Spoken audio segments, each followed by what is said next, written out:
சமீபத்தில் டி நட்ராஜன் அவரோட பிறந்தநாள் கொண்டாடினார். பட் அதோடு இன்னும் சந்தோஷம் தரும் விஷயம் நட்ராஜனுக்கும் சரி அவரோட ரசிகர்களுக்கும் சரி அவர் எவ்வளோ அழகாக கம்பேக் பண்ணியிருக்காரு அப்படின்னு. நிறைய நாளாக அவருக்கு இன்ஜுரிஸ் இருந்துச்சு. ஸோ ஒரு மாதிரி இன் அண்ட் அவுட்டாக இருந்தார். லாஸ்ட் சீசன் கூட பார்த்தீங்கன்னா டெல்லி கேபிட்டல்ஸ் 10.75 crore அவரை வாங்கினாங்க. பட் 2 மேட்ச் 3 மேட்ச் அவ்வளோதான் மொத்தமாக வாய்ப்பு கிடச்சிது. இந்த வருஷம் ஆனால் ரீட்டைன்மெண்ட்டு ஆரம்பத்துலேயே அவரை விளையாட வச்சாங்க. அண்ட் விளையாட வச்சு எப்படி யூஸ் பண்ணாங்க, அவர் எங்கே நல்லா செயல்படுவார் டெத்தில் பேக் எண்ட் ஆஃப் த இன்னிங்ஸில். ஸோ அங்கே நிறையா பவுலிங் கொடுத்தாங்க. அந்த ரிசல்ட்ஸ் வர் ஆல்மோஸ்ட் இன்ஸ்டன்ட். எல்எஸ்டியோட கேம் எடுத்துக்கோங்க, 29 ரன் தான் கன்சீட் பண்ணுறாரு, 3 விக்கெட் எடுக்கிறாரு. அதுவும் எல்லாம் நல்ல விக்கெட், அப்துல் சமத், ஆயுஷ் பதோனி போன்ற விக்கெட்ஸ். அதே மாதிரி மும்பை இந்தியன்ஸோட 3 ஓவரில் 24 தான் கொடுக்குறாரு. அண்ட் நமன்தீர் ஒரு dangerous hitter, back end of the இன்னிங்ஸில் அவரை காலி பண்ணுறாரு.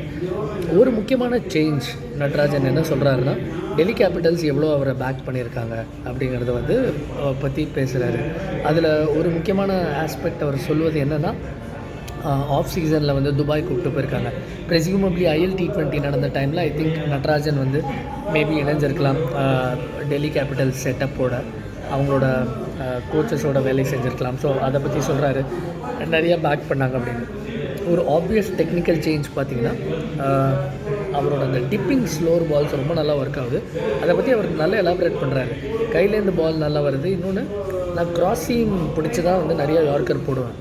பட் இந்த முறை நான் போடுற யார்க்கர்ஸில் சீன் மேலே பிடிச்சிட்டு போடுறேன்.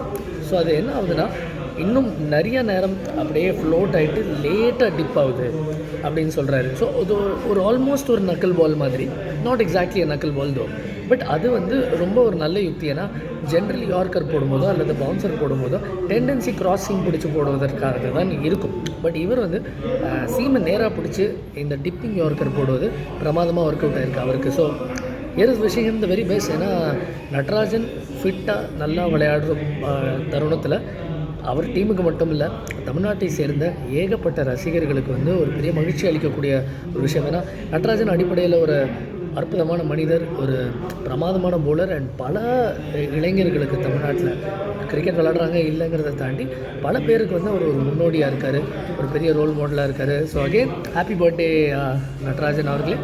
அண்ட் இது மென்மேலும் தொடரணும் அப்படிங்கிற ஆசைகள், அப்படிங்கிற வாழ்த்துக்கள் கெத்திஸ் கிரியேட்டிவ் நேர்கள் சார்பாக. உங்களுக்கு இந்த வீடியோ பிடிச்சிருந்ததுன்னா தொடர்ந்து பாருங்கள் கெத்திஸ் கிரியேட்டிவ். அண்ட் மறக்காமல் சப்ஸ்கிரைப் பண்ணுங்கள் சேனல். தேங்க்யூ ஃபார் வாட்சிங்.